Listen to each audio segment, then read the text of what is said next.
ศีลคือข้อห้ามธรรมคือข้อให้พุทธองค์ตรัสไว้ชี้ทางใจให้ภาคเพียรเบญจศีลเบญจธรรมท่องจำสมัยเราเป็นนักเรียนธรรมะไม่เคยแปรเปลี่ยนแต่เรายังจำได้ไหมมาทวงคำมั่นหมู่บ้านศีลห้าถือเป็นพันธะชาวพุทธทุกคนทั่วไทยสำนักพุทธขับเคลื่อนธรรมจุดเทียนสว่างที่กลางหัวใจสังคมจะร่มเย็นได้ศีลธรรมในใจต้องมีเบญจศีลว่ายังไงไหนลองท่องมาข้อหนึ่งห้ามฆ่าสัตว์ข้อสองห้ามลักทรัพย์ข้อสามห้ามประพฤติผิดในกามข้อสี่ห้ามพูดเท็จข้อห้าห้ามดื่มสุราแล้วเบญจะทำทั้งห้าว่าอย่างไรไหนบอกชัดๆอีกทีข้อหนึ่งเมตตากรุณาข้อสองสัมมาอาชีพข้อสามกามสังวรข้อสี่ต้องมีสัจจะข้อห้าสติสัมปชัญญะศีลห้าข้อทำห้าข้อทำใจทำได้สักข้อหรือยังมีศีลสุขล้ำมีธรรมสุขใจวอนพี่น้องไทยช่วยกันใส่ใจจริงจังยุคสมัยสื่อออนไลน์ทั้งโทรโจมตีใจเราทุกทางมีศีลมีธรรมเคียงข้างชีวิตพบทางสุขใจ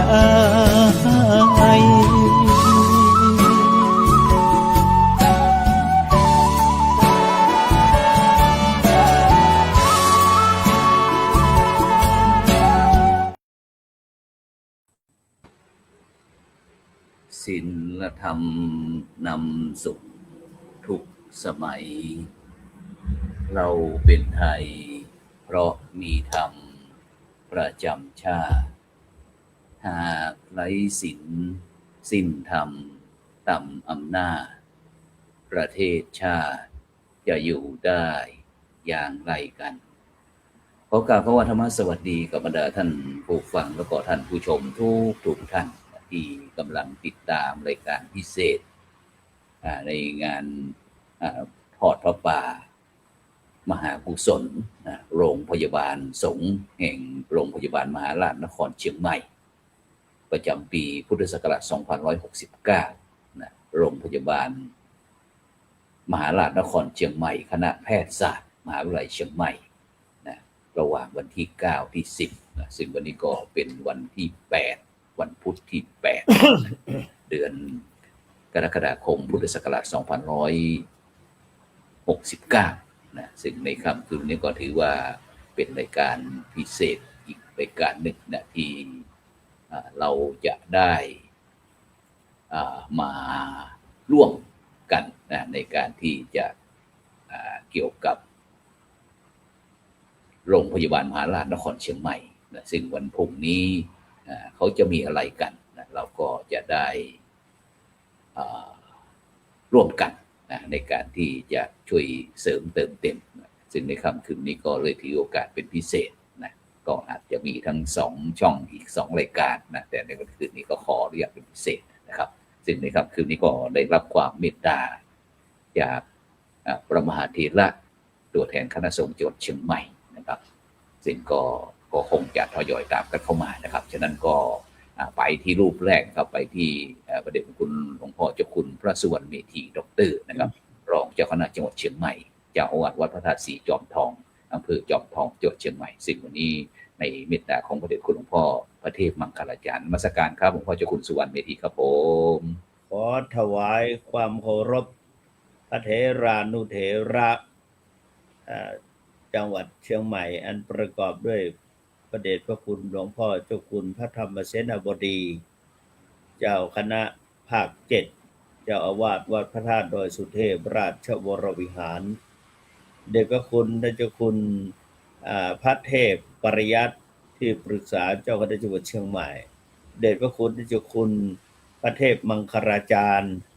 เจ้าคณะจังหวัดเชียงใหม่และรอง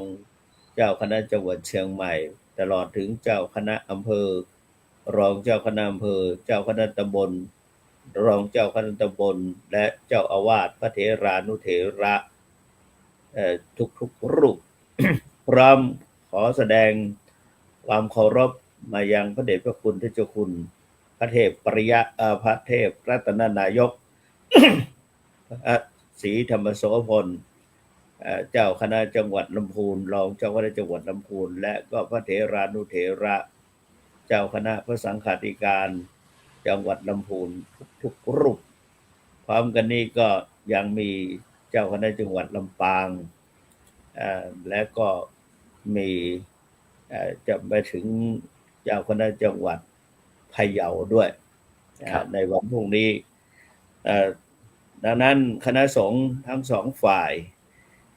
มหานิกายและฝ่ายธรรมยุทธ์ซึ่งอันได้แก่พระเทพวชิราธิบดีเจ้าคณ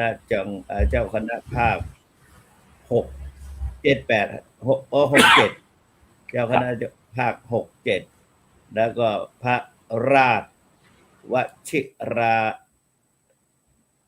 เจ้าคณะจังหวัดเชียงใหม่ฝ่ายธรรมยุทธ์วรสิทธิครับวรสิทธิพระราช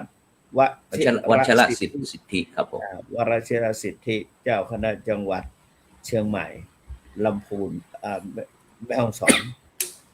ก็พระเถรานุเถระฝ่ายพระธรรมยุทธ์ทุกรูปครับผมพระสุวรรณเมธีรองเจ้าคณะจังหวัดเชียงใหม่มีความผูกพันกับโรงพยาบาลมหาราชเชียงใหม่ตั้งแต่เป็นโรงพยาบาลสวนดอกในนาที่เรารู้จักกันครับผม แล้วก็สนิทคือ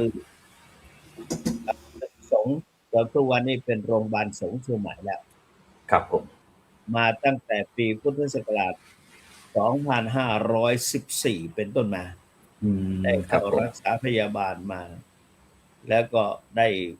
รับการผ่าตัดเมื่อปีพุทธศักราช2516ครั้งหนึ่งนอกจากนั้นก็พศ2518ถูกตัดไตออกไปข้างหนึ่งแล้วก็เป็นครับตอนนี้เป็นเจ้าอาวาสวัดพระศรีจอมทองได้ปีหนึ่งแล้วก็65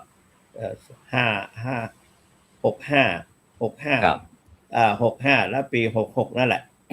ครับได้อาพาธเป็นถุงน้ำดีนิ่วอยู่ในถุงน้ำดีเมื่อปีพุทธศักราช2519จึงได้บริจาคสรีระร่างกายให้กับวิชากายภาคศาสตร์เป็นเพื่อเป็นอาจารย์ใหญ่ให้กับโรงพยาบาลสวนดอกเชียงใหม่ในสมัยนั้นก็ตอนนั้นยังสังกัดอยู่ที่วัดพระพุทธบาทตากผ้าอำเภอป่าซางจังหวัดลำพูนแต่ก็บริจาคให้ที่เชียงใหม่ก็ตั้งแต่นั้นมาก็ตรวจมาโดยตลอดครั้นไปอยู่กรุงเทพ13ปีกลับมาในปีพุทธศักราช2535ก็รักษาพยาบาลที่โรงพยาบาลมหาราชจังหวัดเชียงใหม่มาจนถึงทุกวันนี้ก็ได้33ปีพอดีแล้วก็ได้เข้ามาเป็นมีส่วนร่วมกับเป็นในฐานะที่พระเดชพระคุณหลวงปู่เจ้าคุณพระพรหมมงคลพร้อมด้วยท่านเจ้าคุณพระศรีศิลปาจารย์ได้นำศรัทธาประชาชนศรัทธาญาติโยมได้ไปบูรณะตึกสงฆ์หรือโรงพยาบาลสงฆ์นั้น ก็ ครับ ได้มีส่วนร่วม อื และ ม จนถึงทุกวันนี้ได้มารับตำแหน่งเป็นรองเจ้าคณะจังหวัดเชียงใหม่ ครับ ก็ถือโอกาสว่าได้ได้สนองงานของพระเดชพระคุณหลวงพ่อเจ้าคณะจังหวัดเชียงใหม่ แล้วก็ทำสืบต่อยอดของ ครับ พระเดชพระคุณหลวงปู่เจ้าคุณพระพรหมมงคล ครับ แล้วก็ทำหน้าที่สำนึก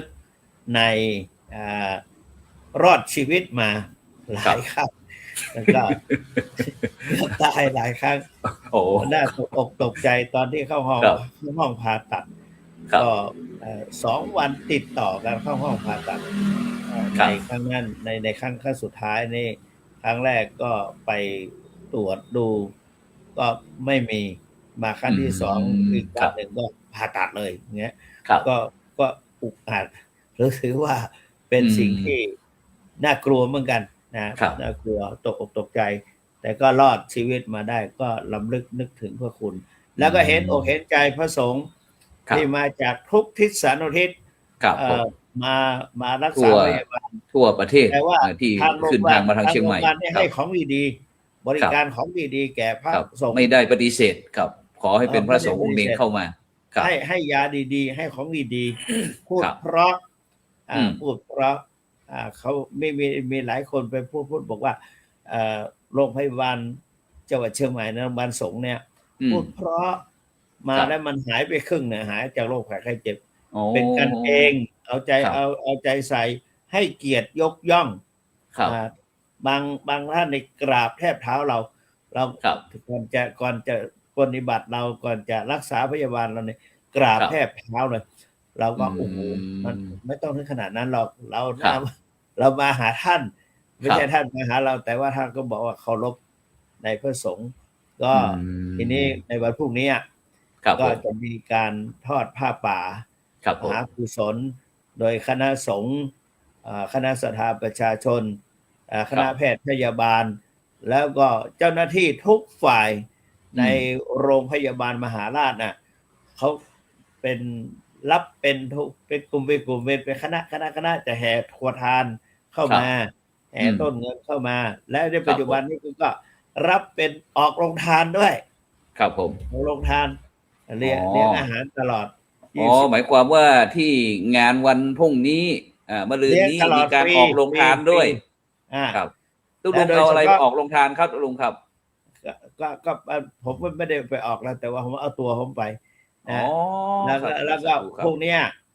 ผมก็จะต้องไปตั้งแต่6 โมงล้อหมุน ครับ จะได้ไป โอ้ เป็นพิธี ทำไมมาเช้าจังครับอาจารย์เจ้าคุณเขามีอะไรครับพรุ่งนี้เขามีอะไรบ้าง มันถือว่าเป็นสิ่งที่เราจะต้องรับผิดชอบ หรือว่าเป็นไปต้อนรับด้วยนะอยู่แผนกต้อนรับอยู่แผนก เป็น อำนวยความสะดวก ผู้บริหาร ให้ เป็น พร เจ้า ด้วย ภาพ เป็นกำลัง ของ ใจ คณะส แก่ งฆ์ ทุกฝ่ายทั้งเจ้าหน้าที่ทั้งฝ่ายผู้บริหารทั้งฝ่าย ครับ แพทย์พยาบาล นัก ครับ การพันโรงทุกฝ่ายเราก็จะ อืม ต้องไปคล้ายๆว่าขอมีส่วนร่วมได้ ครับ ไป คือขอให้ว่าชาตินี้มีโอกาสได้อุป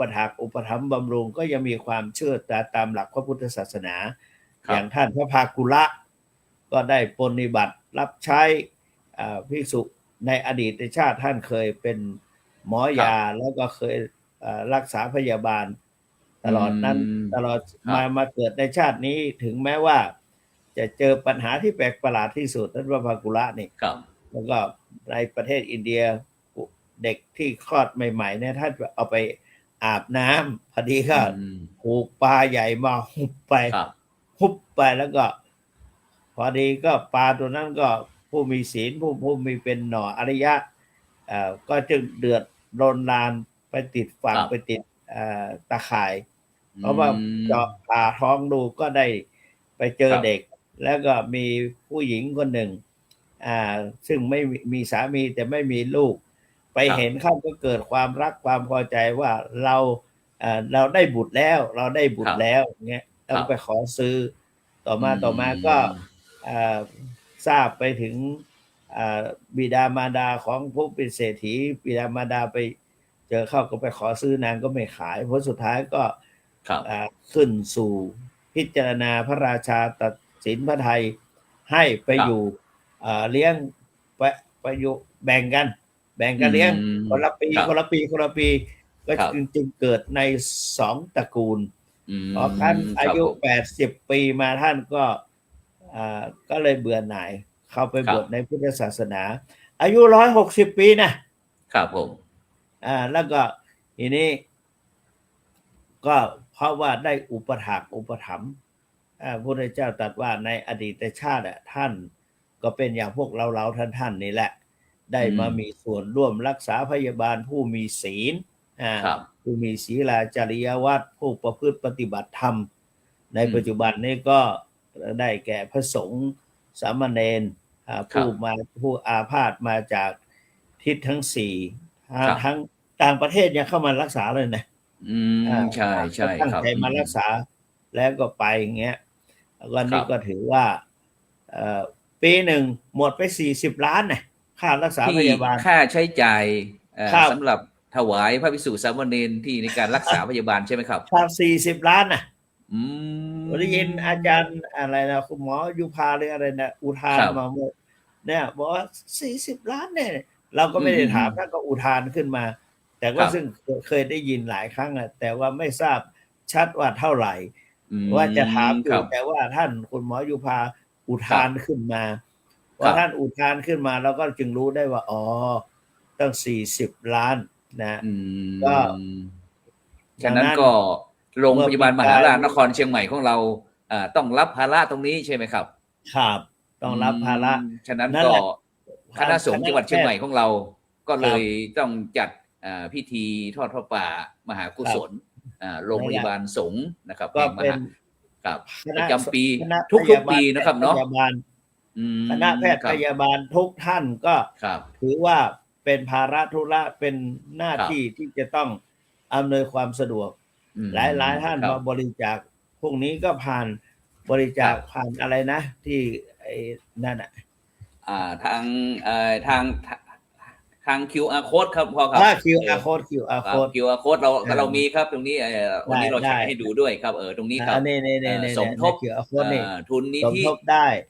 แล้วก็ โรงพยาบาลสวนดอกครับผม เพื่อ ที พ นี้ ระสงฆ์ คณะ ภิก ส ษุ งฆ์ สงฆ์อาพาธครับผม ครับคณะสงฆ์ก็แบ่ง ครับ กันในโซนนั้นโซนนั้นวันนี้ อืม วันพรุ่งนี้ วัน ครับ พรุ่งนี้วัดพระธาตุศรีจอมทองจะไป อ๋อ เป็นอันดับแรกนะ โอ้ครับ ท่านเจ้าคุณ ค พ รับ ระศรี สาธุครับ ศิลปาจารย์ แล้วก็มูลนิธิวัดพระธาตุศรีจอมทอง100,000 ครับ บาท โอ้ อันนั้นได้ กราบสาธุ ทราบว่า ผม 100,000 บาท แล้วก็ กราบสาธุ คณะสงฆ์วัดพระธาตุศรีจอมทอง ครับผม ท่านเจ้าคุณสุวรรณเมธีที่กำลังพูดอยู่ขณะนี้ก็ ครับ 10,000 บาทนะ โอ้กับสาธุ 10,000 สาธุครับอื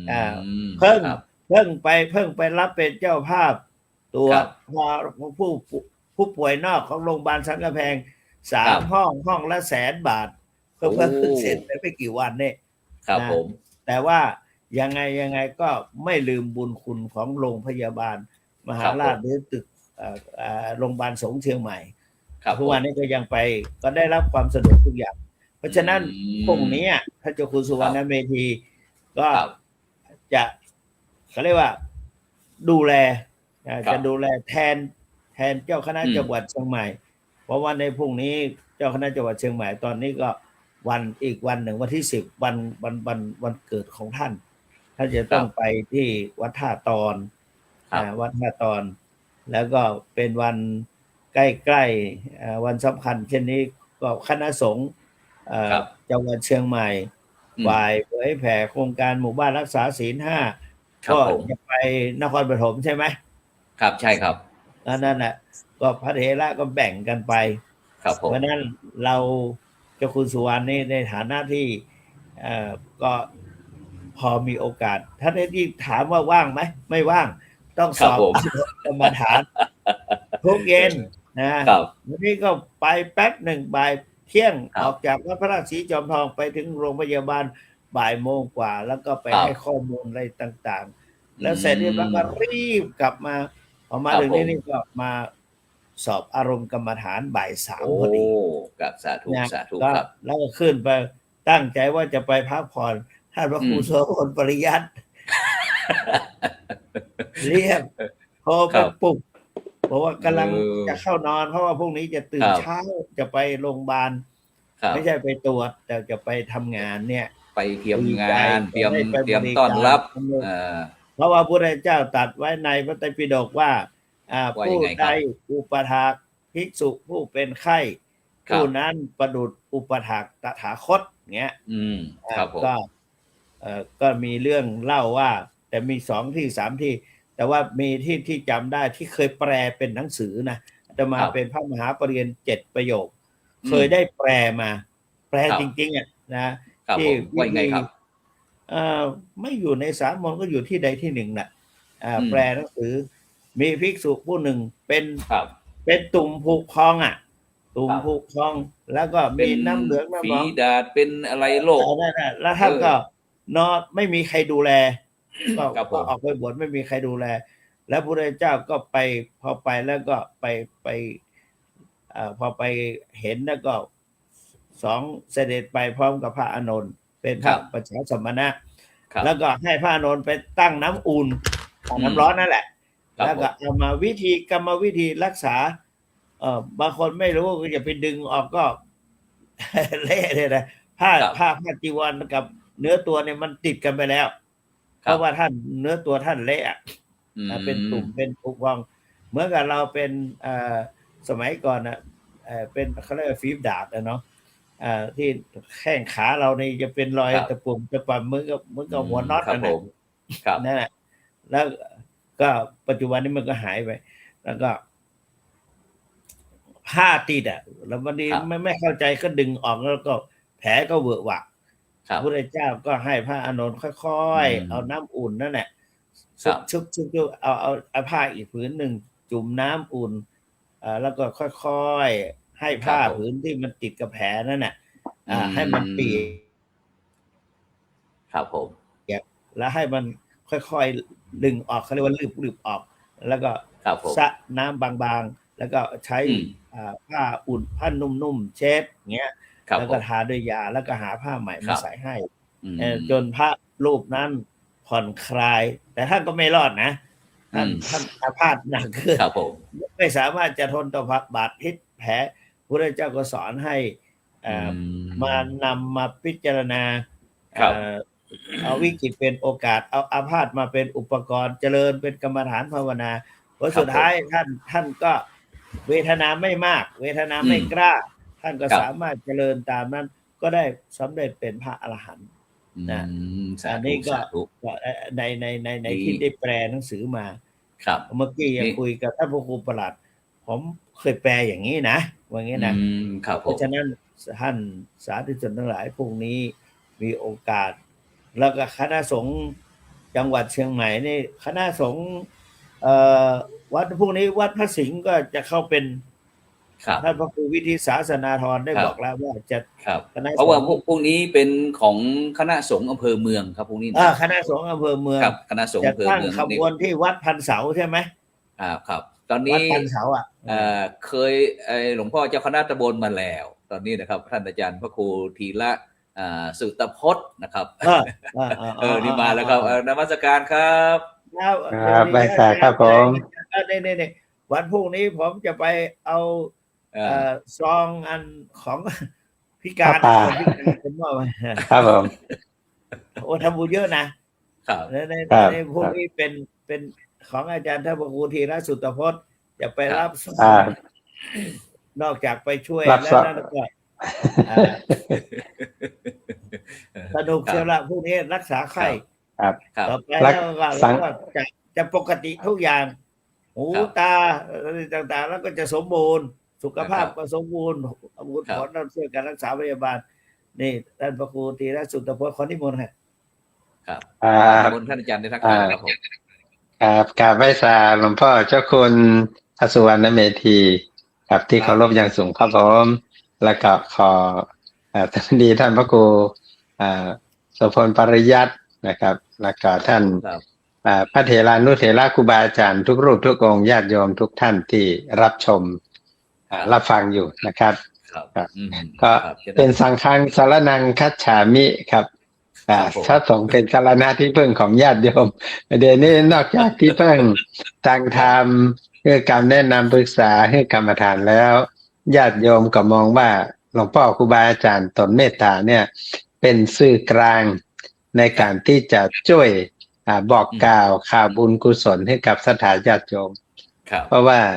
ผมมองว่าถ้าศรัทธาไปบอกนำพ่อเนาะ ครับ เพิ่นบอกรู้จักอาจจะเป็นอันหมูต้มตุ๋นกา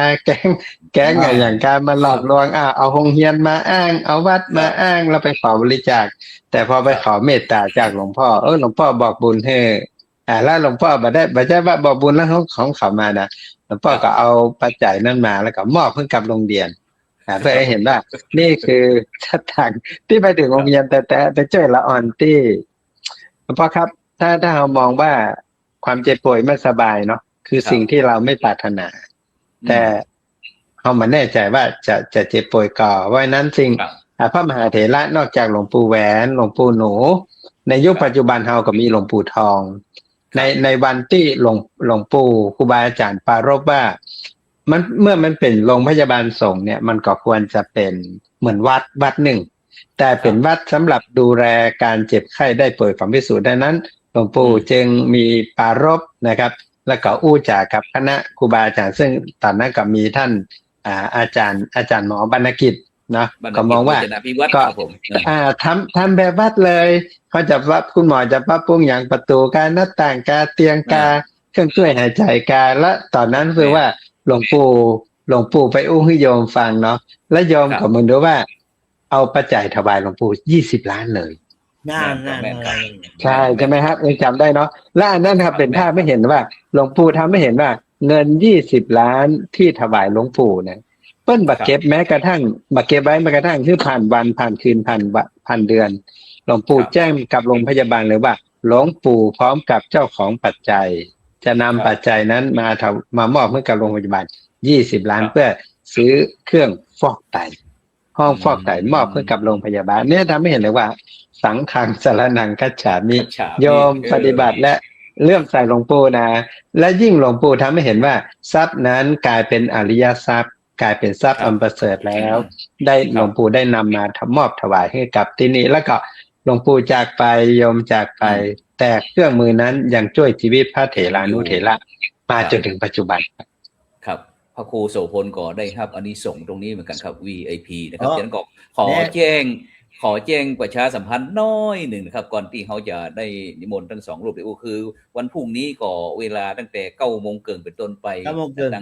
ตั้งโรงพยาบาลมหาราชสงฆ์มหาราชนครเชียงใหม่พร้อมด้วยคณะสงฆ์จังหวัดเชียงใหม่ก็ได้กราบพระราธนาพระมหาเถระจำนวน9 รูปกับประกอบพิธีเจริญพระพุทธมนต์พระเทพปริยัติครับผมพระเดชพระคุณหลวงพ่อเจ้าคุณพระเทพปริยัติเดชพระคุณหลวงพ่อเจ้าคุณพระเทพพระเทพอย่างก็มังคลาจารย์มังคลาจารย์ครับผมเจ้าคณะจังหวัดเชียงใหม่และพระราชรัชมุนีพระราชวชิระอะไรพระราชเจดีย์หลวงวัชรสิทธิ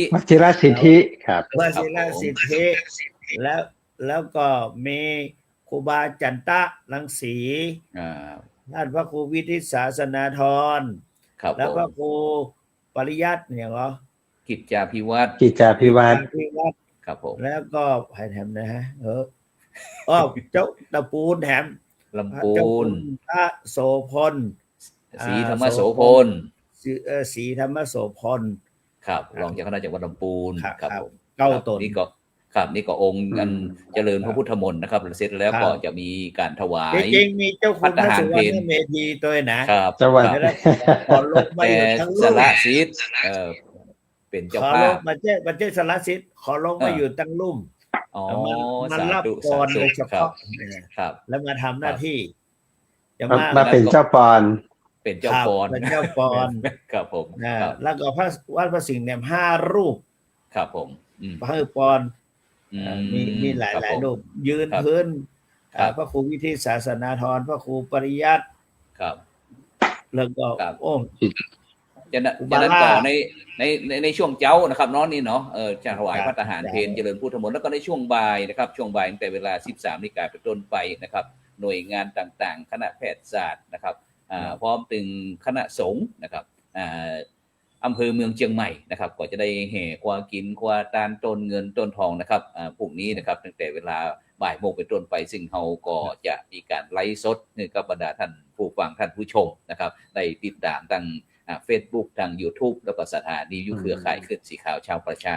8จังหวัดภาคเหนือแล้วก็ FM 104.50 เมกะเฮิรตซ์ด้วยนะครับนอกนั้นก็ยังมี Facebook นะครับของโรงพยาบาลมหาราชนครเชียงใหม่เพิ่นก็ไลฟ์สดด้วยครับนี่ก็คือวันที่9ส่วนวันที่10นะครับวันที่10กรกฎาคมนี้ก็ตั้งแต่เจ้าเลยครับนะเจ้าก็ตั้งแต่เวลา 9 โมงเป็นต้นไปตั้งคณะสงฆ์จังหวัดเชียงใหม่ในเมตตาของพระเดชคุณหลวงพ่อพระเทพมังคลาจารย์แล้วก็ได้สั่งคือคณะสงฆ์แต่ละอำเภอนะครับได้เข้าเป็นตอนเป็นก็ชุดแรกนี้เวลา 9 โมงนี่ก็จะเป็นคณะสงฆ์จากอำเภอสันกำแพงสารปีแม่ออนหางดงแม่ริมดอยสะเก็ดสันทรายสันปะตองแม่แตงนะครับแล้วก็แม่ว่างนะครับได้มาร่วมทอดพระป่าในช่วงเวลา 9 โมงถึงก่อนเพลนี่นะครับแล้วก็เวลาวันที่9นี่นะวันที่9วันที่10ครับวันที่10ครับครับแล้วก็ภาคบ่ายครับภาคบ่ายนี้ก็จะเป็นคณะสงฆ์อำเภอสำเมิงอมก้อยแม่แจ่มกัลยาณิวัฒนาดอยเต่าอำเภอฮอดเวียงแหงจอมตองดอยล่อเจียงดาวป้าวนะครับชัยประการฝางแม่อายนะครับนี้เป็นช่วงเวลาช่วงบ่ายนะครับแล้วก็เวลาประมาณ 14:15 นาทีนะครับก็จะมีพิธีประกอบทำบุญทักษิณานุปทานนะครับอุทิศถวายแก่พระสงฆ์สามเณรครับที่มรณภาพระหว่างปี 2568 กับ 69 นาทีโรงพยาบาลสงฆ์นะครับแห่งโรงพยาบาลมหาราชนครเชียงใหม่นะครับแล้วก็เวลา 15 นาฬิกาวันที่ 10 นี้ก็จะเริ่มพิธีทอดพระป่านะครับซึ่งได้รับความเมตตาจากพระเดชคุณหลวงพ่อพระเทพมังคลาจารย์นะครับก็จะได้พร้อมถึงคณะสงฆ์นะครับประกอบพิธีทอดพระป่านะครับ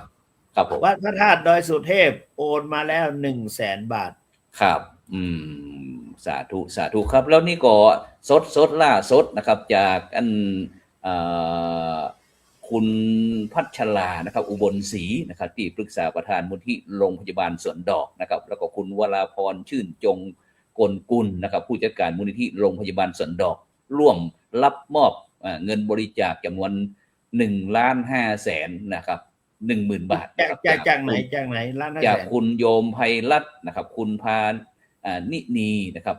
อมฤตโชติแล้วก็พร้อมถึงครอบครัวพร้อมถึงคณะคุณครูนักเรียนโรงเรียนธัญวิทย์นะครับกรุงเทพมหานครนะครับที่สมทบว่ามูลนิธิโรงพยาบาลสวนดอกนะครับเพื่อทำบุญทอดพระป่าโรงพยาบาลสงฆ์แห่งโรงพยาบาลมหาราชนครเชียงใหม่เมื่อ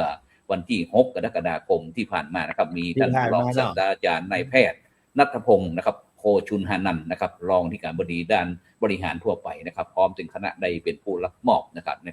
แล้วก็ตั้งฝ่ายท่านอาจารย์พลตรีนเรศจิตลักษณ์นะครับก็ยังมีอยู่นะครับยังมีที่บรรดาท่านผู้ฟังท่านผู้ชมก็สามารถที่จะร่วมทอดพระป่าผ่านบ่ต้องผ่านเบอร์หลวงพ่อเจ้าคุณสุวรรณบ่ต้องผ่านท่านอาจารย์พระครูธีระสุตพจน์นะครับผู้ช่วยอธิการบดีมจร.เขตเชียงใหม่บ่ต้องผ่านพระครูโสพลนะครับเฮามี QR code นี่เลยนะครับแม่ QR code นี่คณะสัตยาติโยมที่ดูในด้านที่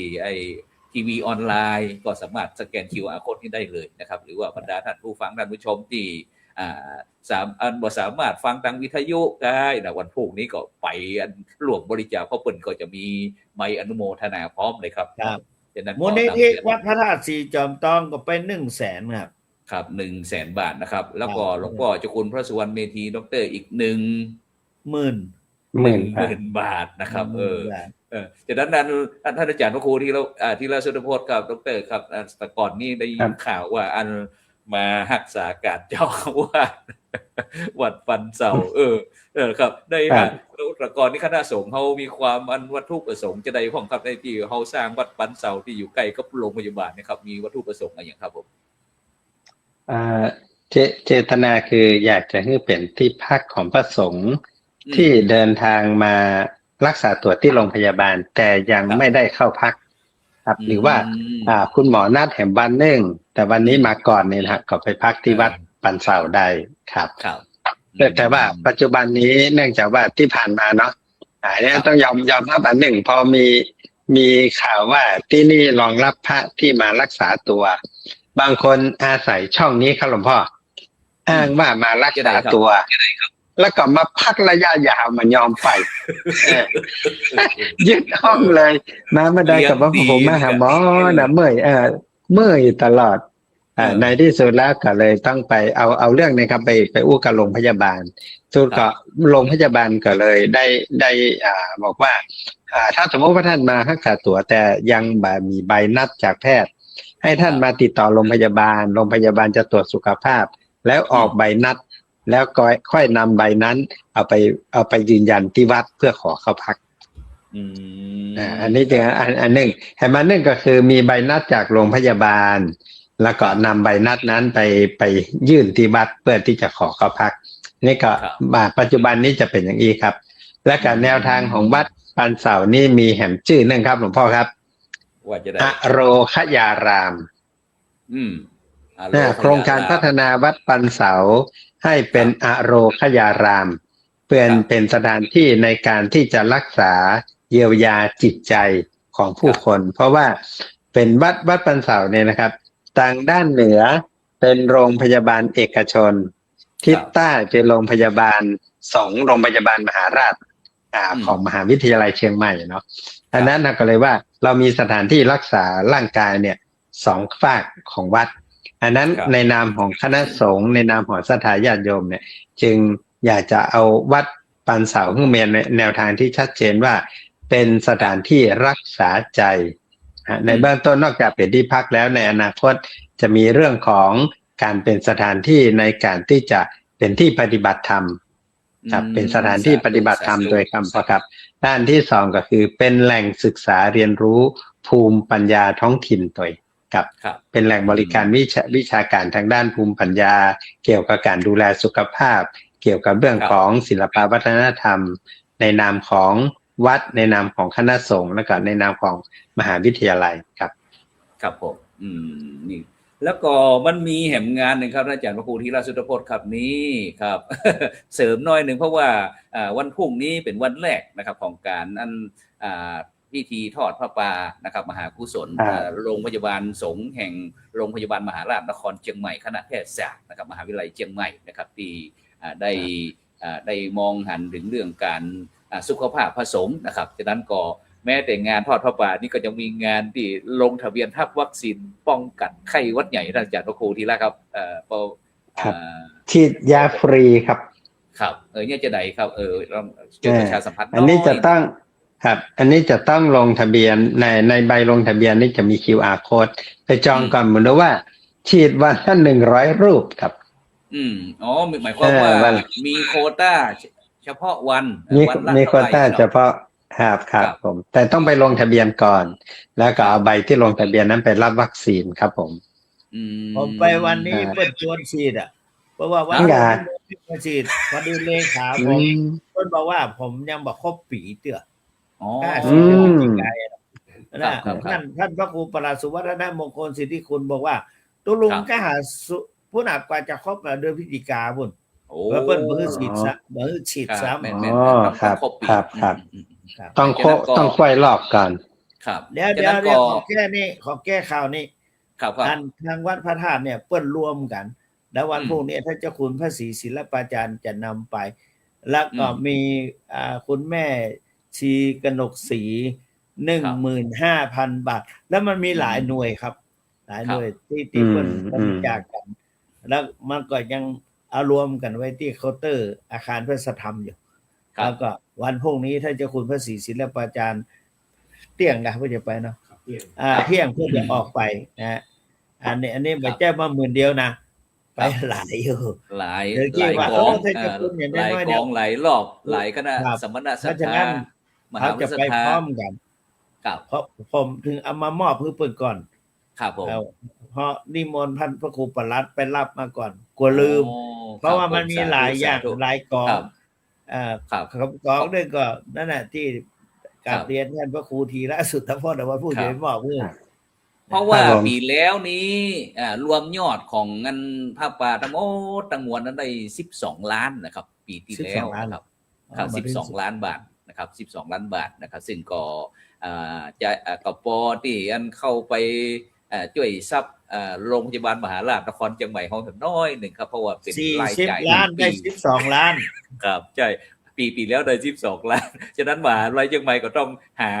ทุนมาสนับสนุนนี่ตัวนะครับฉะนั้นก่อนเป็นโอกาสนะครับที่ดีที่พี่น้องพุทธบริษัทต่างๆ ก็จะได้ทำบุญในการที่จะอุปถัมภ์ประทานในการดูแลพระสงฆ์องค์เจ้านะครับที่ป่วยที่ไข้ที่เจ็บที่เป็นต่างๆครับทุกสัพพะโลกกลับมาที่โรงพยาบาลมหาราชนครเชียงใหม่อย่างที่หลวงพ่อเจ้าคุณพระสุวรรณเมธีได้พูดเมื่อกี้นะว่าพระพุทธเจ้าก็สรรเสริญนะครับบุคคลที่ได้ดูแลอาภาษของพระสงฆ์สามเณรบอกว่าเนี่ยยิ่งกว่าอานิสงส์นักยิ่งกว่าดูแลพระพุทธเจ้านะครับฉะนั้นก็ประดุจดังไม่ใช่นักกว่าประดุจ ครับประดุจดังอุปถากพระพุทธเจ้าเนาะประดุจดังครับฉะนั้นก็ขออันชี้แจงเกี่ยวกับเรื่องลงทะเบียนรับวัคซีนป้องกันไข้หวัดใหญ่นี่สำหรับภาคภิกษุสามเณรด้วยบรรดาท่านผู้ฟังทั้งหลายสำหรับภาคภิกษุสามเณรนะครับซึ่งเนื่องในพิธี100 เข็มวันละ100 เข็มแต่ฉีดวันละ50วันละ50ครับจากนั้นก็ในพิธีทำบุญทอดพระป่าโรงพยาบาลสงฆ์แห่งโรงพยาบาลมหาราชนครเชียงใหม่นะครับวันที่9วันที่10นะครับเวลา9 โมงถึง5 นาฬิกานะครับซึ่งขั้นตอนการลงทะเบียนแล้วก็รับบริการก็คือลงทะเบียนผ่าน QR code นะครับที่ด้านลุ่มนี้นะครับแล้วก็กรอกข้อมูลครบถ้วนนะครับแล้วก็เลือกวันที่ท่านต้องการจะเข้ารับวัคซีนนะครับมีข้อที่2ส่วนข้อที่3นี่ก็ในวันที่เขารับบริการกรุณานำหลักฐานการลงทะเบียนนะครับพร้อมทั้งบัตรประจำตัวประชาชนนะครับกรณีผมมีบัตรประจำตัวประชาชนก็เตรียมหลักฐานยืนยันด้วยตนเองเช่นหนังสือสุทธิเป็นต้นนะครับแล้วก็วันข้อที่4ก็เข้ารับบริการที่โรงพยาบาลสงฆ์แห่งโรงพยาบาลมหาราชนครเชียงใหม่ตึกสงฆ์จันทร์4นะครับนี่ก็ติดต่อสอบถามคุณโยมณทันชลาเนาะเบอร์โทรก็08226945592นะครับหรือว่าไปที่สอบถามมันเจ้าหน้าที่ที่ด้านจันหนึ่งเดี๋ยวเปิดตึกจี้ไปพูดนะครับเนาะจากนั้นเดี๋ยวก็มี QR code ของอันหนึ่งนี่ก็คือบรรดาท่านผู้ฟังท่านผู้ชมอย่างที่เก้ากับผมอาตมาภาพได้ประชาสัมพันธ์เพราะว่าจำเป็นเราจะต้องผ่านคนนั้นผ่านคนนี้เนี่ยนะประเดี๋ยวนี้นะถ้าสะดวกเพราะว่าปัจจุบันนี้อันหลวงพ่อทั้ง2 รูปครับอันประเดี๋ยวนี้คนเฮาบ่ใครพกเงินสดบ่ใครพกเงินสดนะครับก็เลยต้องบริการได้ใช้ QR code นะครับนี่ QR code นี่ก็เป็นสมทบทุนมูลนิธิโรงพยาบาลสวนดอกนะครับเพื่อพระภิกษุสงฆ์อาพาธนะครับสามารถใจลดหย่อนภาษีได้ครับนี่ทั้งหมดทั้งมวลนี้ครับผมครับนี่ก็จะเป็นครับนิมนต์ครับท่านอาจารย์พระครูที่แล้วครับครับเป็นการช่วยกันเนาะช่วยกันกับโรงพยาบาลเพราะว่าการเข้ารับการรักษาเนี่ยใช้เงินนะแม้ว่าเขาจะเป็นทุเจ้าพระนายแต่ว่าในฐานะที่เข้าไปที่ท่านเนี่ยกองทุน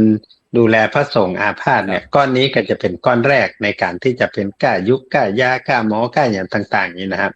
อันนี้คือการพระสงฆ์หรือแม้กระทั่งพระสงฆ์หลายๆรูปนี่วันก่อนท่านอาจารย์หมอท่านอาจารย์คณบดีที่ไปชี้แจงที่วัดลำเปิงเรียกว่ามีพระเถระเฮาบางท่านเนี่ยเดินบ่ได้ไปผ่านที่โรงพยาบาลสงฆ์ตรงไปที่ตึกศรีพัฒน์เลยพอไปตึกศรีพัฒน์เนี่ยครับบริการของศรีพัฒน์เนี่ยคือแหล่งบริการที่เสมือนเอกชนในการครับในการดูแลรักษาที่ท่านเนี่ยดูแลเต็มที่แล้วก็กล้าใช้จ่ายก็เต็มที่เหมือนกันแต่พระเถระบางท่านก็บอกว่ามีลูกศิษย์ลูกหาช่วยออกอันนี้ก็ไม่เป็นไรแต่คุณหมอท่านก็บอกว่าเรามีมูลนิธิตึกส่งแล้วนะอันนั้นสามารถที่จะไปตรวจไปอย่างแต่ว่าการเยียวยาการรักษาเบื้องต้นเนี่ยการรักษานะครับโอนชื่อมาที่โรงพยาบาลสงฆ์ได้แล้วทางโรงพยาบาลเพิ่นจะดูแลครับเงินก้อนนี้ครับจะเป็นเงินที่ไปช่วยดูแลแบ่งเบาภาระค่าใช้จ่ายในการดูแลสุขภาพของพระมหาเถระทุกรูปทุกองค์ครับที่เข้าไปที่โรงพยาบาลตั้งแต่สามเณรจนถึงพระมหาเถระครับฉะนั้นก่อนรายจ่ายของลูกพระลูกเนรพระสงฆ์สามเณรครูบาอาจารย์ต่างๆที่ไปรักษาโรงพยาบาลมหาราชนครเชียงใหม่ก็จะต้องผ่าน มูลนิธิสงฆ์ก่อนนะครับถึงโรงพยาบาลสงฆ์แห่งสงฆ์เขานี่ก็จะได้พิจารณาไปว่ามันมีความจำเป็นขนาดไหนซึ่งก็จะแยกจ่ายไปแม้แต่ที่โรงพยาบาลสงฆ์ของเขานี่นะครับมีตั้งเครื่องเอ็กซเรย์ตั้งทุกสิ่งทุกอย่างมีนี่หมดเลยนะครับนอกจากที่มีเครื่องมือที่ทันสมัยที่สุดครับแม่นครับส่วนหนึ่งกลับมาอยู่ที่โรงพยาบาลสงฆ์ครับใช่เพราะมันมาทั้งส่วนที่คุณหมอจัดงบประมาณในการซื้อเพื่อมาดูแลสุขภาพพระสงฆ์ส่วนหนึ่งก็คือศรัทธาญาติโยมพอรู้ว่าโรงพยาบาลต้องการอุปกรณ์อย่างได้นะครับเพื่อมาบริจาคล้านกว่าบาทเนี่ยก็คือเอาไว้เป็นกองทุนในการซื้อเครื่องไม้เครื่องมือในการที่จะดูแลเอาไว้ดูแลสุขภาพพระสงฆ์กับสุสามเณรครับฉะนั้นนอกจากที่เราจะได้อู้กันถึงเรื่องการดูแลพระสงฆ์สามเณรซึ่งโดยในเฉพาะในปัจจุบันนี้ลูกพระลูกเนรของเราก็มีความหลากหลายนะครับเนาะบางพ่องก็มีสิทธิ์รักษา30 บาทรักษาทุกโรคก็สามารถโอนผ่านได้โดยเฉพาะลูกพระลูกเนรถ้าต่างจากจังหวัดเชียงใหม่เขาเนี่ยครับท่านอาจารย์ครับก็ถ้าอยู่สมมติว่าอยู่จังหวัดแพร่จังหวัดน่านอย่างต่างสิทธิ์เรื่องการรักษาพยาบาลนี่ก็จะอยู่ในจังหวัดนั้นๆแต่ถ้าข้ามมารักษาที่เชียงใหม่เนี่ยครับแต่เงินนั้นบ่ได้ตัวมานะครับก็จะเป็นอันภาระในการใช้จ่ายก็อยู่ที่มูลนิธิเขานี่นะครับโอเคครับอันแหมต่างเรื่องนอกจากการทอดพระป่าเนาะในสมมติพระเนรบางท่านมาจากฮอดมาจากอมก่อยมาจากป้าวมาจากแม่แจ่มหรือจากสลับปีสันป่าตองจอมตองนี่นะสมมติว่ามาพักอยู่ที่วัดพระสิงห์สิ่งที่จะช่วยโรงพยาบาลได้อันหนึ่งก็คือขอโอนสิทธิ์นะคือย้ายสิทธิ์การรักษาสุขภาพจากพื้นที่เอามาลงที่โรงพยาบาลสงฆ์ก็จะทำให้เวลาที่เราเข้ารักษานะครับสามารถใช้ชื่อของเราหมายเลขของเราเนี่ยตั้งเบิกจากรัฐใดแล้วเงินงบประมาณเพื่อจะดูว่ามีพระภิกษุสามเณรขอใช้สิทธิ์ที่โรงพยาบาลสงฆ์เนี่ยจำนวนกี่รูปซึ่งอันนี้จะหมายถึงการไปตั้งเพื่อของงบประมาณจากรัฐเพื่อเอามาสนับสนุนกิจกรรมของโรงพยาบาลซึ่งถามว่าตัวนี้จะช่วยอย่างมันจะหมายถึงทั้งเงินสนับสนุนจากรัฐที่มาเนี่ยครับก็จะเห็นว่ามีพระภิกษุสามเณรจำนวนหลายพันรูปนะที่มาแจ้งว่าขอใช้สิทธิ์มาลงที่นี่อันนี้สมมติเนาะว่าถ้าพระเนรที่มาเรียนหนังสืออยู่ในเขตอำเภอเมืองเชียงใหม่ทั้งหมดตอนนี้เรามีพระภิกษุสามเณรกี่รูปถ้าเราย้ายสิทธิ์มาที่โรงพยาบาลนี่หมดสมมติว่า 2,000 รูปเนี่ยก็จะเห็นว่าจำนวนพระเนรตั้ง 2,000 ที่อยู่โรงพยาบาลสงฆ์นั่นหมายถึงในอนาคตเนี่ยมันจะมีเรื่องของงบประมาณและอัตรากำลังของหมอและพยาบาลที่จะไปสังกัดอยู่ที่อันและท่านเหล่านี้ก็จะได้ช่วยดูแลพระสงฆ์ที่เขาบอกว่าบักค่ามีหมอบักค่ามีคนนะก็เลยต้องเอาทุกเจ้าไปนอนรวมกันถ้าได้มีห้องรักษาอยู่แต่ว่าที่อย่างต้องมานอนรวมกันนี่มันมีคนเนี่ยนี่คือสาเหตุหนึ่งว่าทำไมถึงไม่มีคนเพราะไม่ใช่ว่าเพิ่นมามีคนมาเนี่ยที่จริงแล้วเพิ่นก็อยากจะมาแต่ว่าอัตราในการที่จะมาเป็นสตางค์เงินเดือนสำหรับคนที่จะมาดูแลเนี่ยมันไม่มีทุกวันนี้ทางโรงพยาบาลมหาราชเนี่ยเพิ่นแบ่งบุคลากรจากโรงพยาบาลเนี่ยเอามาไว้ที่ตึกสงฆ์แต่บุคลากรสังกัดตึกสงฆ์เนี่ยยังไม่ยังบ่มีเตื้อนะเป็นของตัวเองเพราะฉะนั้นใช่มันจะต้องมีเพราะว่ามีงบมีจำนวนบุคลากรที่มาใช้มีพระเนรที่มาใช้บริการที่เนี่ยพอมันถึงจะได้งบมาสนับสนุนที่จะทำเมื่อโรงพยาบาลได้เงินไม่ถามว่าแล้วเพิ่งจะมาใช้เงินมูลนิธิอันนี้ขนาดมาใช้เงินมูลนิธิมาใช้ค่าหมอค่าพยาบาลยังบอกปอยังบอกปอต้องต่อรับตาครับเพราะนั้นถ้าเอาย้ายสิทธิ์ต้องทุกปีด้วยครับช่วยกันนะอันนี้เป็นเมตตาของพระมหาเถระว่าบางท่านก็เข้าใจเนาะได้ฟังแล้วก็เข้าใจว่าอันเงินที่เขาตอดไปนะเข้ารักษากรรมบางองค์เป็นแสนนะครับบางองค์เป็นแสนบางองค์ก็4-5 หมื่นเพราะฉะนั้นเงินที่เขาบอกปีนึงได้เงินเป็น10 ล้านครับปอครับเพราะว่าพระเนรบัจเจ้าเฉพาะเชียงใหม่เนาะหลับปูนลำปางแพร่นั่นแถวกำแพงเพชรพิจิตรมันไหลกันมานี่ครับเพราะที่อื่นบ่มีโรงพยาบาลที่พร้อมแบบนี้ครับโรงพยาบาลสงฆ์นะครับก็เลยเดินทางกันครับ ครับ เพราะฉะนั้นเราทำบุญที่โรงพยาบาลมหาราชเนี่ยโรงพยาบาลส่งโรงพยาบาลมหาราชนครเชียงใหม่เราทำบุญที่นี่เข้าการทำบุญกับพระมหาเถระทั่วภาคเหนือ ใช่ครับใช่ครับฉะนั้นก็นอกจากที่เขาจะทำบุญเกี่ยวกับพระป่าแล้วก็บรรดาท่านผู้ฟังท่านผู้ชมก็สามารถนะครับเอาว่าในฐานะวันสำคัญอะไรต่างๆนั่นอาจารย์ประกูลเนาะอย่างวันเกิ ครั ด บผม วันแต่งงานวันที่จะ ใช่ ทำบุญ ใช่ ไปหาบรรพชนวันพระบุรุษกายนะก็สามารถทำได้นะครับโดยเฉพาะจะมาถวายพระเป็นเจ้าภาพถวายพระทานเป็นครับผมการนิมนต์ครับ ขอแทรกหน่อย ครั ศรั บ ทธาพุทธศาสนิกชนพี่น้องชาวบ้านเขาทั้งหลาย ตอนแรกอาจจะบ่เข้าใจพอได้ยินจากเขาแล้วไปที่วัดของท่าน ไปขอพรพระติกุเจ้าเพราะว่า ใช่ครับ พระเจ้าเนี่ยจะเป็นผู้นำไปเอาไปรวมกันที่อำเภอแต่ละอำเภอแต่ละอำเภอก็เกิดจะปาไปเนี่ยอย่างที่ท่านพระครูโสพลประกาศตะเกียวันนั้นอำเภอนั้นวันนั้นอำเภอนั้นแม้แต่จอมตองนี่ก็เหมือนกันคณะสงฆ์อำเภอจอมตองก็รวบรวมกันแล้วก็จะไปพร้อมกันนั่นแหละไปพร้อมกัน แต่ว่าพอดีท่านเจ้าคุณพระศรีศิลปาจารย์เนี่ยเปิ้ลจะได้ไปอย่างก็พุทธมณฑลครับไปพิธีมอบโล่กับหมู่บ้านรักษาศีล5ต้นแรกหมู่บ้านรักษาศีล5จึงจับแล้วก็ท่านเจ้าอาวาสมอบหมายให้เปิ้ลปาไปในนามของวัดพระศรีจอมตองเพราะเจ้าอาวาสจะไปทำหน้าที่อยู่เจ้าปอนแล้วก็ท่านเจ้าคุณพระศรีศิลปาจารย์ในเปิ้ลมีเมตตาเปิ้ลจะพร้อมด้วยคณะสงฆ์พร้อมด้วยคณะศรัทธาวันพรุ่งนี้เปิ้ลเหมารถไปเจอเนาะท่านพระครูประหลัดเนาะเนี่ยพระครูประหลัดเป็นผู้ที่บอกให้ผมเนี่ยว่าวันพรุ่งนี้จะไปกันแล้วก็พร้อมด้วยเมธชีโยคีผู้ปฏิบัติธรรมจะไปกันแล้วก็เพราะนั้นก็คงหลายตังค์อยู่อ่ะนะหลายตังค์อยู่คนน้อยเหมือนน้ำครับบ่เหมือนน้ำมาตีละน้อยรวมกันก็กลายเป็นแม่น้ำใหญ่ได้ครับครับและศรัทธาประชาชนไม่ใช่เฉพาะอำเภอนั้นอำเภอนี้ทุกท่านที่ได้ยินเสียงนี่ศรัทธาเฮาอยากจะช่วยเหลือพระภิกษุสงฆ์องค์สามเณรบ่ใช่ก็ว่าจังหวัดเชียงใหม่แต่ที่ไหนเพิ่นก็มาบางทีเปิ้นพ่อแม่มีแล้วอย่างสมมุติว่าเท่าอายุ70 80เอาพ่อแม่ที่ไหนญาติพี่น้องก็สเตอร์ก็ยังมาเปิ้นเขาแถมก่อนแล้วเวลาเขาก็ตู้เจ้าเพิ่นก็ไปกับลูกศิษย์วัดเนี่ยองค์2องค์หรือก็ไปก็คนขับรถอย่างผมเนี่ยผมไปโรงพยาบาลเนี่ยผมก็ไปก็คนขับรถนะเพราะว่าบางทีมันหมอนัดเนี่ยแล้วก็เขาจะเป็นจะต้องไปด่วนก็ไปนะแต่ว่าหมอเปิ้นเนี่ยที่จะได้เข้าไปแค่2คนกับคนขับรถเพราะไปในปุ่นเนี่ยได้รับความเอาใจใส่คือเป็นดูแลดีด้านบริการนี่นะครับเนาะด้านบริการดีมากๆแต่เขายังงงเนี่ยเขาคนเดียวได้ทำไมจะต้องมีคนมาเทคแคร์มีการประเมินด้วยนะครับเนี่ยนะตะลุงเจ้าคุณครับเปิ้นมีการประเมินอันผู้อันที่คือบริการด้วยนะว่าเนี่ยมีการประทับใจก็เพราะว่าโรงพยาบาลมหาราชนครเชียงใหม่เขาปัจจุบันนี้บ่ใจไปเข้าไปปุ๊บก็ต้องไปกด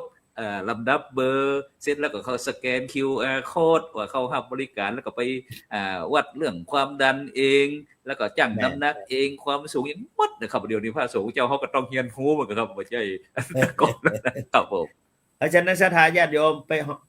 ไปที่วัดเนอะวันพรุ่งนี้ตันอยู่ไปหอมแล้วก็พระสงฆ์นี่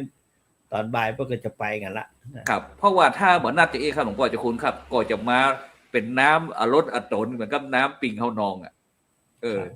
เขาก็จะคือบริการกับอันหมู่อันสัมมนาศรัทธาต่างๆที่บ่สะดวกฉะนั้นก็เพื่อที่จะเป็นการที่บ่คือมันอันอัดแน่นไปอาจารย์พระครูเนาะคือทยอยกันไปแบ่งกันในช่วงเจ้าเป็นตั้งคณะวันที่10นะครับในภาคเจ้าเขาก็จะทำบุญเจริญพระพุทธมนต์นะครับถวายพระทหารเพลพระสงฆ์9รูปนะครับแล้วก็ในภาคบ่ายเวลา 13 นาฬิกาคณะสงฆ์อำเภอเมืองเชียงใหม่นะครับอำเภอเมืองเชียงใหม่นัดกันที่วัดปันเซาของเขาไปตั้งขบวนที่นั่นนะครับเนาะแล้วก็วันที่10เวลา 9 โมงเช้านี่ก็จะเป็นคณะสงฆ์อำเภอสันกำแพงสารปีแม่ออนหางดงแม่ริมดอยสะเก็ดสันทรายสันป่าตองแม่แตงแม่วางนะครับนี่ก็เป็นอันต้นพระป่าของคณะสงฆ์อำเภอนี้ช่วงเช้านะครับส่วนในภาคบ่ายนะครับก็จะเป็นวันที่10นะครับคณะสงฆ์อำเภอสามเมือง อมก๋อยแม่แจ่มกัลยาณิวัฒนาดอยเต้าฮอดเวียงแหงจอมตองดอยหล่อเจียงดาวป้าวนะครับ ใจประการฝางแล้วก็แม่อายนะครับ แล้วก็เวลา 14 นาฬิกา 15 นาทีก็ประกอบพิธีทำบุญทักษิณานุปทานอุทิศถวายกุศลกับ ทักษิณานุปทานได้เปิ้นเอาเจ้าคณะนิมนต์เจ้าคณะอำเภอทุก อำเภอ ด้ ครับผมครับ ไป ผม ไปเป็นสงฆ์นะไปเป็นสงฆ์นะครับ ผม ทักษิ ใน ณานุปทาน เวลาวันที่ 10 นะครับเนาะแล้วก็ ครับ 15 นาฬิกาหรือว่าบ่าย 3 โมงเขาก็จะประกอบพิธี ครับ ทอดพระป่ามหากุศลในครั้งนี้ครับนิมนต์ท่านอาจารย์พระครูธีรสุทธพจน์ครับมีอย่างเสริมความจริงผมอยากจะถามสักน้อยหนึ่งถึง 2 รูปเนี่ยเพราะได้ยินท่านอาจารย์เจ้าคุณสุวรรณเมธีบอกว่าเปิ้นได้บริจาคร่างเป็นอาจารย์ใหญ่พี่น้องพุทธศาสนิกชนก็ยังโอ้ยเวลาเฮานี่ไปเอานั้นไปฮื้อเปิ้นเอานี้ไปฮื้อเปิ้นเฮาเกิดมาแห่งชาติหนึ่งเนี่ยมันจะมีปัญหาบริจาคตาเฮาก็จะบอดบริจาคใจไตเฮาก็จะบ่มีอย่างต่างๆนี่ครับมันเป็นความเชื่อดีซับจะดีมันดีจะได้อันตุลุงมีความเชื่อจะได้ตุลุงถึงบริจาคร่างกายคือเป็นอาจารย์ตอนนั้นสมัยนั้นนะอุซื่อๆเนาะสมัยนั้นมาพศ519เนี่ยเอาเฮาอินดูพ่อแม่ถ้าว่าเฮาตายไปเนี่ยตอนนั้นน่ะเฮาก็กลัวว่ามันจะลงที่พ่อแม่เฮาก็เลยได้อย่าไปอยู่พระบาทตะผ้าหรอกอยู่พระบาทตะผ้าชิดหลวงปู่ครูบาผมมาเขาก็เลยไปบริจาคเนี่ยมาแล้วเพิ่นก็จะจัดการให้เขาสอบถามเพิ่นแล้วว่าถ้าไม่ประสงค์จะเอาสรีระกลับก็ทางโรงพยาบาลก็จะจัดการให้ในสมัยก่อนนะตอนนั้นผมเป็นพระแสวงปัญญาปโชโตอยู่ยังไม่ได้เป็นมหาเตื้อครับผมแล้วก็แถมอย่างนึงก็มันก็จะเป็นบุญเป็นกุศลกับตัวเก่าเพราะว่าตัวเก่าเกิดมาในชาตินี้มีแต่โรคไข้เจ็บอดแอดบุดเป็น1บุดเป็น1เพราะฉะนั้นถ้าเฮาบริจาคร่างกายคนอื่นได้ไปศึกษาเราเรียนแพทย์โดยเฉพาะแพทย์จะต้องเขาอย่างสรีระท่านสุวรรณเมธีเนี่ยแพทย์จะต้องศึกษาอย่างน้อยหลายท่านนะแล้วก็แต่ละแพทย์ที่มาศึกษาแต่ละท่านน่ะเพื่อจะไปรักษาชีวิตของคนแถมหลายคนน่าจะธีรพจน์เนาะครับผมแถมหลายคนอยู่นั่นน่ะเพราะฉะนั้นก็เป็นประโยชน์ครับจากนั้นก่อนเหลือเวลาแหมน้อยหนึ่งตุลุงถ้าเฮาขัวว่านะอันนี้เฮาเกิดเนาะแต่จริงแล้วถ้าเฮามาเกิดว่าถ้าเปิ้นเอาไตเฮาไปเปิ้นเอาตาเฮาไปเนาะแล้วเกิดจากนั้นเฮาจะหันไอ้ที่ไปเผานี่บ่เหลือแค่ขี้เต่าน่ะแล้วจะเอาหยังไปเกิดขี้เต่าละครับมันเหลือเปิ้นเอาไปตัดนั่นล่ะเพราะนั้นสิ่งที่มันเกิดขึ้นคือมอบร่างกายอุทิศเพื่อไป1ชีวิตที่เสียสละไปเนาะจะได้ไปต่อเห็มหลายร้อยหลายพันชีวิตจากคุณหมอเราจะสร้างหมอเขาจะสร้างหมอผิวหนังเขาจะสร้างหมอมะเร็งเขาจะรักษาหมอโรคไตหมอเขี้ยวหมอตาไว้คือกับแผ่นดินเนี่ยจากร่างกายของอาจารย์ใหญ่เพราะว่าเปลี่ยนร่างที่ไร้วิญญาณให้กลายเป็นทรัพย์สินทางปัญญาให้กลายเป็นตำราเล่มใหญ่ของแผ่นดินครับครับผมครับเพราะนั้นมันแน่นะผมในชาติหน้าผมอาจจะเป็นพระอริยเจ้าก็ได้นะครับล่ออะไรนี้แต่คุณป๊อกนี่ก็อยากหายไปละมั่งมีสีสุขกว่านี้ครับร่างกายจะสมบูรณ์ไร้โรคภัยไข้เจ็บครับแล้วก็โดยเฉพาะอันในปัจจุบันนี้เราก็ได้รับความเมตตาจากท่านอาจารย์เจ้าคุณพระวิสุทธิวัชราภรณ์หรือว่าครูบาขาวนะครับที่วัดพระรัตน์ที่วัดพระนอนขอนตาลนะครับที่อำเภอแม่ริมของเขานี่ก็ยังเป็นสถานที่พระราชทานเพลิงศพอาจารย์ใหญ่นะครับทุกๆปีเลยครับปีหนึ่งหลายปันหลายร้อยหลายปันเดี๋ยวนี้เป็นพุทธหลายหมื่นนะครับเดี๋ยวนี้นะครับจากนั้นก็เหลือเวลาแห่งนาทีครับในนามของคณะสงฆ์จังหวัดเชียงใหม่ครับขอกราบนิมนต์หลวงพ่อเจ้าคุณพระสุวรรณเมธีดร.ครับรองเจ้าคณะจังหวัดเชียงใหม่ได้เป็นอันตัวแทนคณะสงฆ์จังหวัดเชียงใหม่ครับเชิญชวนคณะศรัทธาญาติโยมแล้วก็ปั่นศีลปั่นปอนให้เพิ่นสักน้อยครับกราบนิมนต์ครับในนามของคณะสงฆ์จังหวัดเชียงใหม่อันมีพระเดชพระคุณหลวงพ่อเจ้าคุณพระเทพมังคลาจารย์เจ้าคณะจังหวัดเชียงใหม่ความจริงแล้วพระเดชพระคุณหลวงพ่อเจ้าคุณพระธรรมเสนาบดีเจ้าคณะภาค7ท่านอุปถัมภ์บำรุงเพื่อการสนับสนุน โรงพยาบาลสงฆ์เนี่ยแล้วก็ส่งเสริมให้พระสงฆ์น่ะให้บอกว่าโรงพยาบาลสงฆ์เรามีแล้วมานี่มาต้องไปที่อื่นท่านก็บอกว่าอย่างนั้นแล้วก็ท่านก็ให้การสนับสนุนมาโดยตลอดทุกวันนี้ท่านก็ให้สนับสนุนแม้ในข่าวครั้งนี้ก็ได้ทราบว่าโอนปัจจัยมาสำรองไว้นะว่ามาให้แล้ว100,000 บาทก็เป็นที่น่าอนุโมทนาคณะสงฆ์ทั้งหลายก็ขอขอบคุณขอกราบขอบพระคุณพระเถรานุเถระขอบพระคุณพระสงฆ์ทั้งพระสงฆ์สามเณรและขอเจริญพรขอบคุณศรัทธาญาติโยมด้วยอำนาจกุศลผลบุญนี้ก็ขอให้ท่านทุกท่านไม่มีโรคเหมือนพระภากุละโลคาไม่มีพระภากุละเมื่อขอให้ทุกคนมีพลานามัยสมบูรณ์แข็งแรงอยู่เย็นเป็นสุขมีอายุยั่งยืนนานเหมือนพระภากุละ160 ปีเหมือนกันทุกท่านเถิดสาธุ กาเมมุสาสุราเม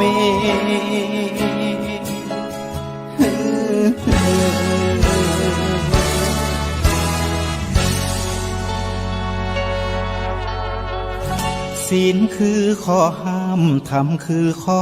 ให้พุทธองค์ตรัสไว้ชี้ทางใจให้ภาคเพียรเบญจศีลเบญจธรรมท่องจำสมัยเราเป็นนักเรียนธรรมะไม่เคยแปลเปลี่ยนแต่เรายังจำได้ไหมมาทวงคำมั่นหมู่บ้านศีลห้าถือเป็นพันธะชาวพุทธทุกคนทั่วไทยสำนักพุทธขับเคลื่อนธรรมจุดเทียนสว่างที่กลางหัวใจสังคมจะร่มเย็นได้ศีลธรรมในใจต้องมีเบญจศีลว่ายังไงไหนลองท่องมา